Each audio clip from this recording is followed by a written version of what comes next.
आजचा विषय आपला विकास मूढभरांसाठीच का हवा. आपण दावाच्या निमित्ताने काही बोललो काल, पण ऐकलं. हा जो विकास आहे म्हणजे आपण भाषा साहित्य संस्कृती या संबंधातही जे गेलो बोलतो आणि त्याच्यासमोर जी आव्हानं उभी झालेली आहेत भाषेच्या माध्यमासमोर, मराठीच्या इंग्रजीकरणाची आणि एककल्ली एककेंद्री हेकेखोर हेकडपणे सरकारांनी राज्यकर्त्यांनी वागण्याची, ही सगळी कशामुळे झाली आहेत. ही काल परवापर्यंत नव्हती आणि मग आजच का झाली आहे ही आव्हानं निर्माण. काल परवापर्यंत जी संवेदनशीलता राजकारणामध्ये, सत्ता केंद्रांमध्ये, ऐकून घेण्याची जी क्षमता, जो विवेक, जी सहिष्णुता, जो विचार, चर्चा करण्याची इच्छा, कोण काय सांगतं हे समजून घेणारे अधिकारी, तसं प्रशासन, हे सगळं अचानक काही वर्षांमध्ये पूर्णतः कसं काय गायब झालं आणि त्याच्या जागी विवेकी लोकांनी, विचारी लोकांनी, सहिष्णू लोकांनी कितीही प्रामाणिकपणे जीव तोडून तळमळीने काहीही जनप्रतिनिधींपर्यंत, सत्ता केंद्रांपर्यंत, विकास केंद्रांपर्यंत पोहोचवण्याचा जीवतोड प्रयत्न केला तरीही त्यांच्याकडे साफ दुर्लक्ष करून एककल्ली प्रवृत्तीनी आणि आपण म्हणू ते तसं आणि तेवढंच याच पद्धतीने राज्य करायचं, योजना राबवायच्या, धोरणं राबवायची, धोरणांच्या पलीकडे जाऊन निर्णय घ्यायचे आणि लोकांनी ते निमूटपणे मान्य करायचे, ही सुद्धा अपेक्षा आणि हे वर्चस्ववादी अशी सगळी एक अधिनायकवादी वृत्ती आणि तसा समाज किती वर्षात निर्माण झाला. हा गेल्या 25-30 वर्षातली ही सगळी परिस्थिती आहे. त्यातही गेल्या दीड दशकामध्ये आणि त्यातही गेल्या दशकामध्ये याचं वेगाने या वर्चस्व वृत्तीचं, या एककेंद्री एककेल्ली वृत्तीचं, आपलाच हेका चालवण्याच्या वृत्तीचं, त्याच पद्धतीने सत्ता चालवणे, त्याच पद्धतीने भाषा माध्यम याबद्दल संस्कृती याचे निर्णय लादणे आणि ते लोकांनी निमूटपणे मान्य करण्याची अपेक्षा आणि लोकांनी सुद्धा ते निमूटपणे मूग गिळून मान्य करणे अशी लोकांची सुद्धा वृत्ती, हे सगळं का आणि कसं निर्माण झालं. हे नव्हतं ना, असं काल परवापर्यंत नव्हतं. मग अचानक हा बदल समाजात का झाला, याची प्रक्रिया केव्हा सुरू झाली, विशेषतः भारतामध्ये.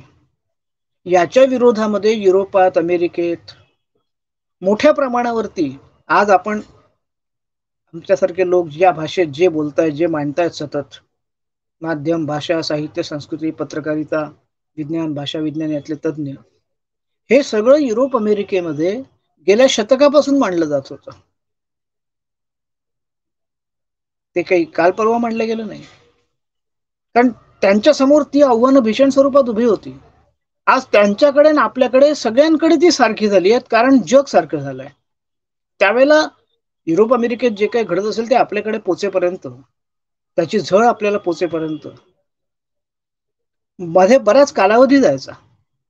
कधी कधी 100 वर्ष, 50 वर्ष, शतक सुद्धा जायची.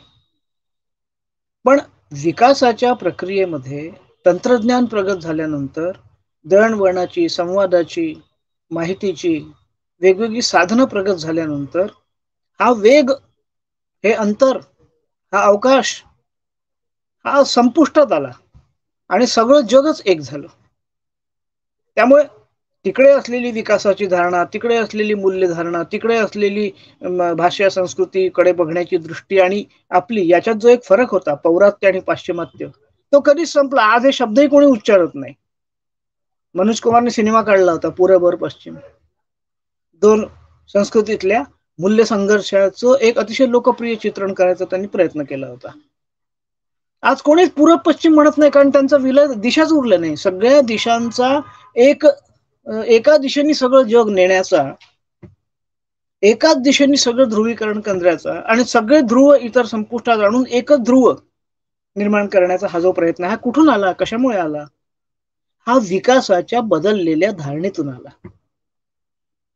आणि विकासाची ही धारणा, मुठभरांच्याच विकासाची ही धारणा आणि प्रचंड मोठ्या बहुसंख्य अशा जनतेकडे केवळ मतदानापुरती लोकशाही टिकली पाहिजे या पद्धतीचं सत्ताकारण, राजकारण, धर्मकारण, संस्कृतीकारण, माहितीकारण, पत्रकारण, हे सगळं विकासाच्या एककल्ली, एककेंद्री, आणि विकास म्हणजे आर्थिक विकास, भौतिक विकास, सांस्कृतिक विकास, मानवी विकास, मूल्यांचा विकास नव्हे, हे सगळं त्या विकासाच्या संकल्पनेमध्ये आधी जे अंतर्भूत होतं आणि त्या मूल्यांच्या रक्षणाला जो विकास बांधील होता, त्या मूल्यांची आणि विकासाची फारकत झाली आहे या आर्थिक विकासाच्या आजच्या अतिशय शोषक अशा प्रक्रियेमध्ये. आणि याची सुरुवात 70च्या दशकात झाली. नवी जागतिक अर्थव्यवस्था म्हणजे बहुराष्ट्रीय कंपन्यांच्या हाती सगळ्या जगातली साधन संपत्ती, हा पृथ्वी, हा ग्रह पूर्णतः त्याचं शोषण करण्याची, दोहन करण्याची आणि आपल्या प्रचंड नफा कमावण्याच्या, केवळ स्वातंत्र्याला अभिव्यक्ती स्वातंत्र्य म्हणण्याची आणि तसे कायदे सगळ्या जगातल्या सगळ्या सरकारांनी करून घेण्यासाठी तसे करार त्यांच्यावरती लादण्याची जी सुरुवात 70च्या दशकात झाली, तिने आपल्याकडे 90च्या दशकामध्ये कळस गाठला. आणि सगळी नवी माहिती आणि संवाद व्यवस्था म्हणजे माध्यम व्यवस्था ही त्या नव्या जागतिक अर्थव्यवस्थेला अपेक्षित असलेल्या अशा विकासासाठी राबली पाहिजे आणि त्याच्यासाठीच फक्त राबली पाहिजे, म्हणून ती नवी माहिती आणि संवाद व्यवस्था आकाराला आली होती, ज्यातून आपली आजची माध्यम व्यवस्था जन्माला आलेली आहे. जिनी सरकारची ताब्यात असलेल्या म्हणजे लोकांच्या ताब्यात असलेल्या जनमाध्यमांचा, जनसंवादी माध्यमांचा, लोकांशी संवाद साधण्याच्या माध्यमांचा, ज्याच्यामध्ये लोकांचे विषय, लोकांच्या समस्या, लोकांचे अग्रक्रम, विकास, वेगवेगळ्या स्तराच्या, थराच्या, वेगवेगळ्या स्थानिक पातळीवरच्या विकासाच्या वेगवेगळ्या गरजा लक्षात घेऊन विकासाचे आराखडे तयार करण्याचा. नियोजन आयोगच संपवलं ना आपण, त्याच्या जागी नीती आयोग आणलं. हे नीती आयोग कोणाची नीती ठरवतं आणि कोणाची ठरवतं? विकासाची ही एककेंद्री, एककल्ली, एक राबवण्यासाठी जन्माला आलेल्या वर्ल्ड बँक, जागतिक बँक आणि इंटरनॅशनल मॉनिटरी फंड, आंतरराष्ट्रीय नाणेनिधी या जगाच्या 2 विकासाच्या संकल्पनांवर नियंत्रण करणारी ही केंद्र आहेत. आणि त्यांना हवं त्या पद्धतीचे अभ्यासक्रम, शिक्षण, माध्यम, भाषा आणि त्याला पूरक धोरणं ही जगातल्या सगळ्या सरकारांनी राबवण्यासाठी ती सरकार तसे करार करून त्याला बांधील होत असतात. आणि म्हणून आपल्याकडे त्या मराठी माध्यमांच्या शाळा बंद पडताना दिसतात किंवा सगळ्या भारतीय भाषांची स्थिती दयनीय आणि सारखी झालेली दिसते. आणि सगळ्या जगाचं जे इंग्रजीकरण आणि इंग्रजी शाळा चकाचक होणं आणि आपल्या भाषा, साहित्य, संस्कृतीच्या, आपल्या मूल्यव्यवस्थेच्या नावावरती केवळ आपण धर्म आणि राजकारणाची भेसळ करून घंटा वाजवणं, हे सगळं स्थानिक नेतृत्व जे आपलं राष्ट्रीय किंवा राज्याचं, हे सगळं हातोबाला या प्रक्रियेमध्ये. कारण हे नेतृत्वच त्या प्रक्रियेचा भाग म्हणून येतं. या प्रकारच्या विकासातून येणारी जी नवी सत्ता केंद्र आहेत, कोणाच्या हाती हा विकास? कोणासाठी असतात या गुंतवणुकी लाखो करोडोंच्या?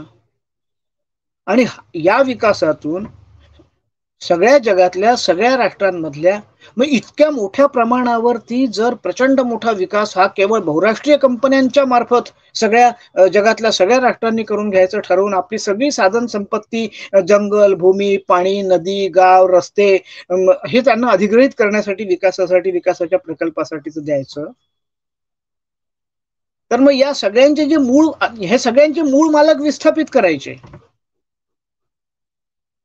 ही जी विस्थापना सगळ्या जगभर वाढली, आपण सगळ्या जर परकीय विदेशी वाहिन्या पाहिल्या तर सगळ्या जगामध्ये माणसांचे, निर्वासितांचे लोंढे, विस्थापितांचे लोंढे, आपला देश सोडून इतर ठिकाणी काही सुरक्षित साधन सामुग्री जीवनासाठी काही मिळतं का हे बघण्यासाठी, हे सगळे आपल्याला का दिसतात?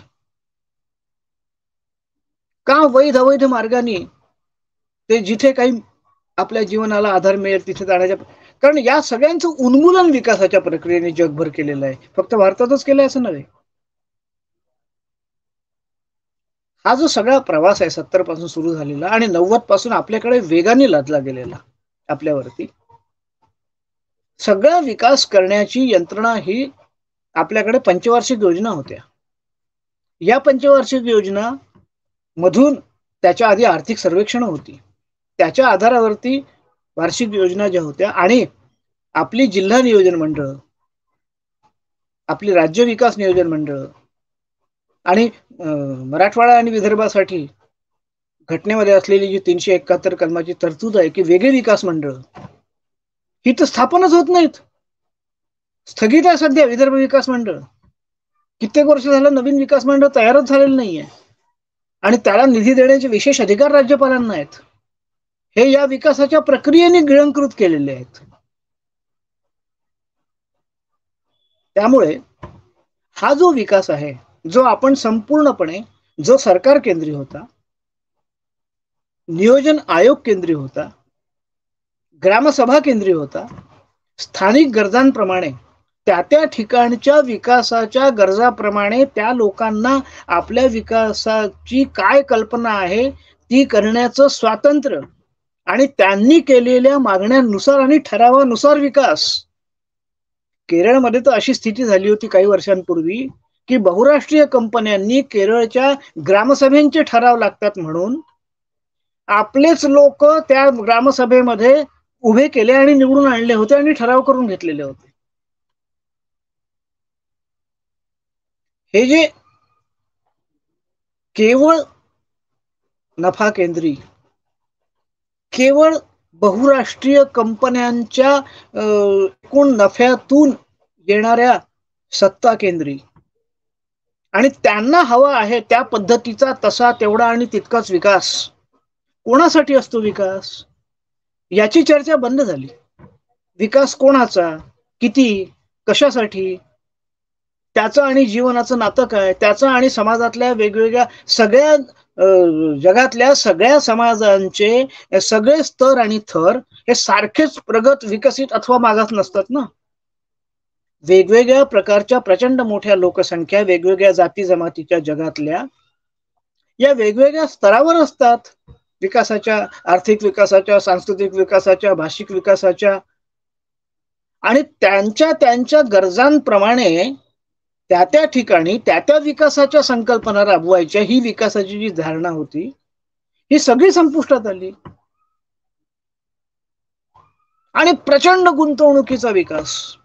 याच्यामध्ये सगळ्यात पहिल्यांदा जर काही मरण पावलं असेल तर स्थानिक भाषा, स्थानिक साहित्य, स्थानिक संस्कृती यांच्यावरची आक्रमण, स्थानिक रोजगार, स्थानिक कलाकुसर, हस्तकला, ग्रामोद्योग, कुटीर उद्योग या सगळ्यांमधून एक स्वयंरोजगार निर्माण होत होता, ज्याचं अवलंबित्व हे स्वावलंबी होते, स्वतःचे मालक होते आणि आपल्या जीवनामध्ये आपण करतो आहे त्याचा आनंद घेत प्रचंड मोठी गुंतवणूक न करता सुद्धा सुखी, समाधानी असं ते विकसित नव्हतं का जीवन? अप्रगत होतं, मागास होतं, चंगळवादी जीवन, केवळ घरांना वस्तूंची कोठारं करून ठेवणारं जीवन, त्यासाठी गळे कापूस स्पर्धेसाठी माणसाला प्रवृत्त करणारं जीवन आणि त्याच्यामध्ये त्याच्या मूल्यांच्या जागी, त्याच्या सांस्कृतिक, पारंपरिक, पर्यावरण रक्षणाच्या मूल्यांच्या जागी केवळ शोषण करणारी मूल्य, केवळ द्वेष, केवळ गळे कापूस स्पर्धा आणि त्या पद्धतीचं जीवनाचं एका वेगळ्या चकचकीत, गुळगुळीत अशा संपत्तीचे डोंगर निर्माण करणारे जीवनाचं आकर्षण हे निर्माण करण्याकरता माध्यमांमधून, मग सगळ्या वाहिन्यांपासून तर चित्रपटांमधून त्या पद्धतीचे आशय, विषय, प्रतिमा आणि त्या प्रतिमांच्या आधारे माणसांचे मेंदू जे आहेत ते नियंत्रित करून त्याच पद्धतीने माणसांची मनं तयार करत या सगळ्यांना मूक समर्थन समाजाचं मिळवायचं. ही जी जगभर प्रक्रिया सुरू झाली आणि माध्यमही त्याची वाहक झाली, यातून माणसाचा स्वभाव एककल्ली, एककेंद्री, टोकाचा, अतिरेकी, हिंसक, द्वेषमूलक, अविचारी, असहिष्णू असा केला गेला आणि याच्यातून जे राजकारण जन्माला आलं म्हणजे धर्म आणि राजकारणाची भेसळ करून, धर्म ही एक राजकारणासाठी प्रॉडक्ट करून, एक ब्रँड करून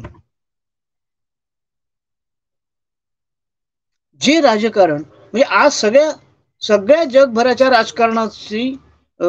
राजकारण कशातून येतं तर धर्म आणि विकास या दोन केंद्रांभोवती फिरतं.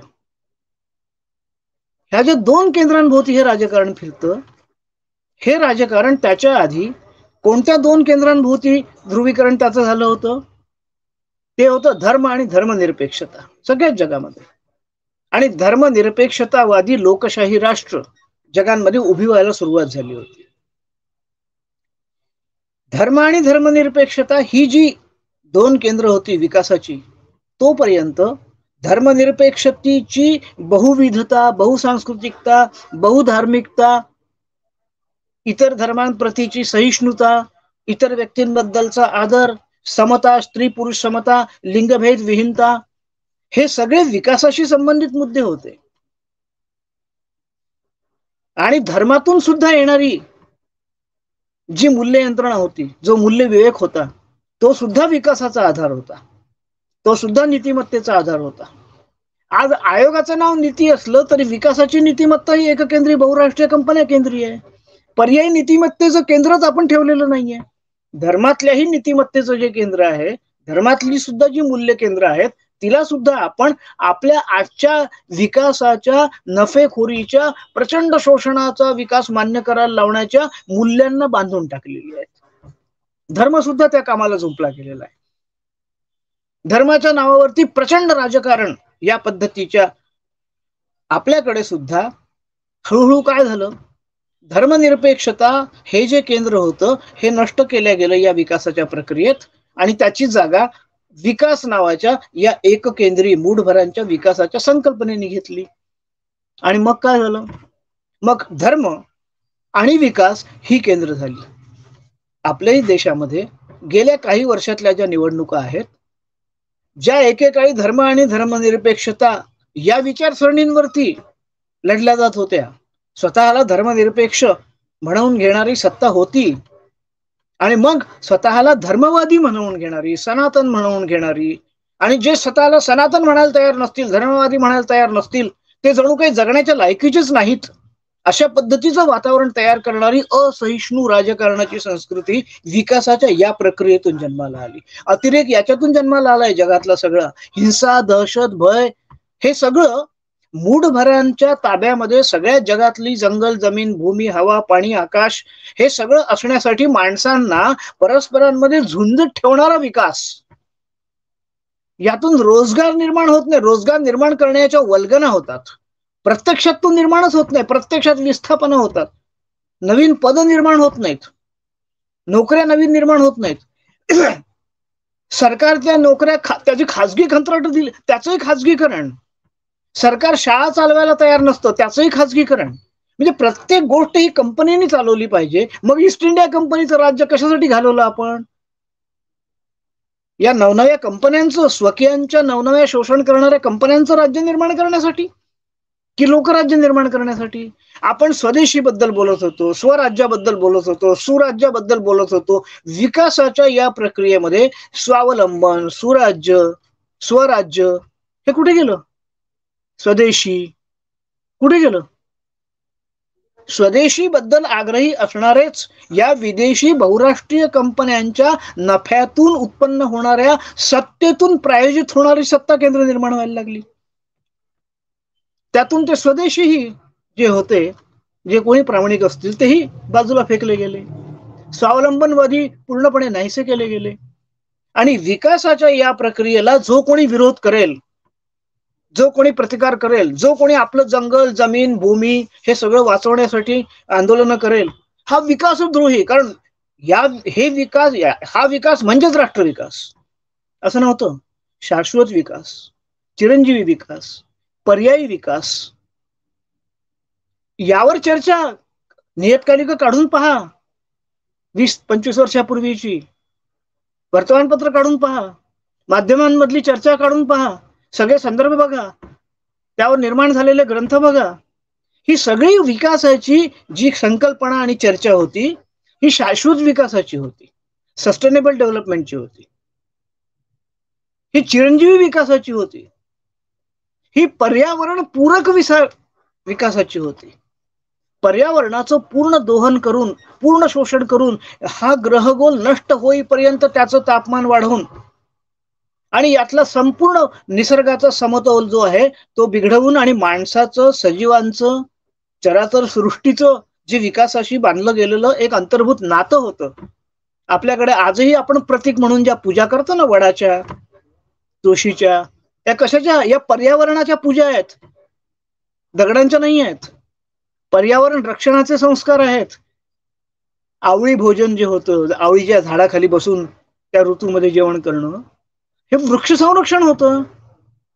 आपण वृक्षांची कत्तल करणारा विकास महामार्गासाठी, मेट्रोसाठी, प्रचंड मोठमोठ्या समृद्धी मार्गांसाठी, आणि मग त्यातून बिघडणारा सगळा समतोल, वाढणारं प्रदूषण, त्यातून होणारा दमा, त्यातले विकार, नवनवे येणारे रोग, आणि त्या रोगांच्या निर्मूलनासाठी मग प्रचंड मोठा फार्मसीचा, औषधांचा उद्योग, त्याचेही कारखाने, आणि मग त्या महामाऱ्यांसाठी मग लस निर्माण करणे. हा जो सगळा विकासाचा एक अत्यंत हा आभासी विकास आहे. हा पर्यायी विकास नाही आहे. जे पर्यायी जग शक्य आहे, ही संकल्पना शाश्वत विकासातून, चिरंजीवी विकासातून, पर्यावरणपूरक, आणि होतच ना जग बहुधार्मिक, बहुविध, बहुसांस्कृतिक, बहुधर्मीय, परस्परांचा आदर करणारं होतं. ते गेल्या 20 वर्षामध्ये एकमेकांच्या छातीवर बसणारं, उरावर बसणारं, या धर्माने त्या धर्माचा, त्या जातीने त्या जातीचा द्वेष करणारं, एकमेकांबद्दलची सहिष्णुता, गांधींनी आणलेला सर्व धर्म समभाव जो आहे हा जणू काही धर्माचा शत्रू आहे. अशा पद्धतीचं वातावरण निर्माण केलं गेलं या राजकारणातून विकासाच्या. हे विकासाचं जे राजकारण आहे हे मानव केंद्री नाहीये, हे मूल्य केंद्री नाहीये, हे नैतिकता केंद्री नाहीये, जीवन केंद्री नाहीये, हे नफा केंद्री आहे. आणि प्रत्येकाला नफा कमावण्याचं स्वातंत्र्य आहे, श्रीमंत होण्याचं स्वातंत्र्य आहे, संपत्तीचे डोंगर उभारण्याचं स्वातंत्र्य आहे. अरे हो, पण हे सगळं कशासाठी आहे? जो विकास होता तो संपत्तीचं न्याय्य वाटप करण्यासाठी होता. राज्य संस्था जी होती ती संयुक्त महाराष्ट्राचं राज्य जे निर्माण करण्याचा लढा झाला ना, तो समाजवादी राज्य निर्माण करण्यासाठी झालेला होता. हे आपण विसरून गेलो. हे कोण सांगेल? त्यासाठी हा लढा होता. भारतीय राज्यघटना काय सांगते? समता, स्वातंत्र्य आणि बंधुता. स्वातंत्र्य कशासाठी? स्वातंत्र्य केव्हा येईल? बंधुता असेल तर. बंधुता केव्हा येईल? जाती व्यवस्था नसेल तर.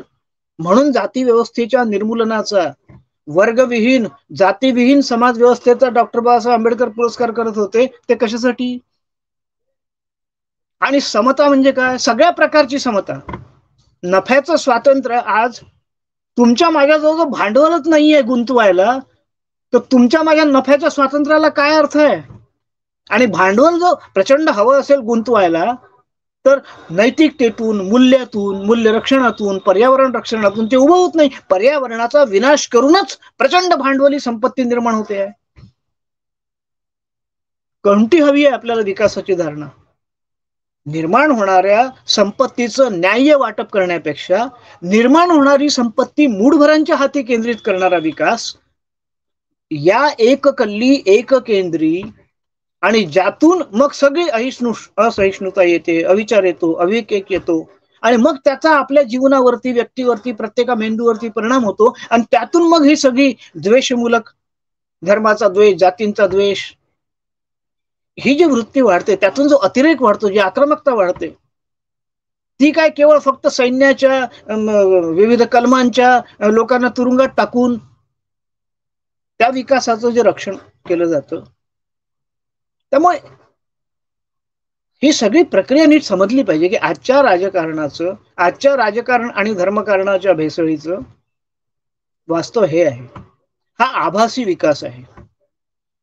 हा जीवनाचा, समृद्धी जीवनाची, जीवन उन्नत करणारा विकास नाहीये. जे जीवन उन्नत होतं, समृद्ध होतं, विकसित होतं, पारंपरिक होतं, सांस्कृतिक होतं, आपल्या मातीशी जिचं नातं घट्ट होतं, आपल्या भाषेशी होतं, आपल्या माध्यमाशी होतं, आपल्या संस्कृतीशी होतं, तिच्याशी पूर्णपणे तोडवून टाकलं या विकासाने.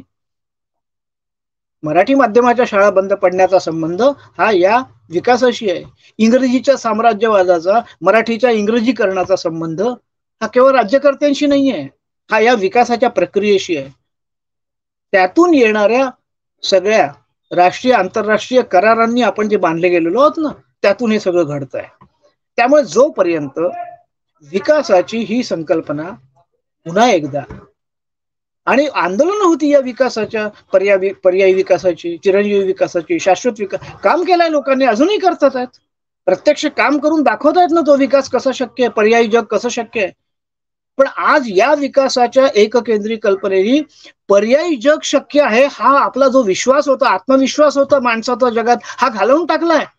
याहून प्रचंड मोठी हानी काय असू शकते या शोषण करणाऱ्या विकासाची? माणसाचं स्वतःवरचा विश्वास, आत्मकेंद्रित जे माणसाचं होतं, की जे आत्मबळ देत होतं, हे आत्मबळ या विकासाच्या प्रक्रियेमध्ये घालवून टाकल्यामुळे माणसं आता एकमेकांच्या जवळ येत नाहीत, माणसं एकमेकांपासून दूर नेणारा हा विकास आहे. साधनं वाढली संवादाची, पण संवाद संपला माणसांचा. एका कॉमन कॉजसाठी कॉमन कॉजच राहिलं नाही. एकमेव कॉमन कॉज राहिलं ते म्हणजे या पद्धतीच्या विकासाला सगळ्यांना बांधून टाकणं, आणि ते माध्यम ते काम करतायत, राजकारण करतायत, त्यासाठी धर्मही वापरताय. माणसांना कामच उरलं नाही काही.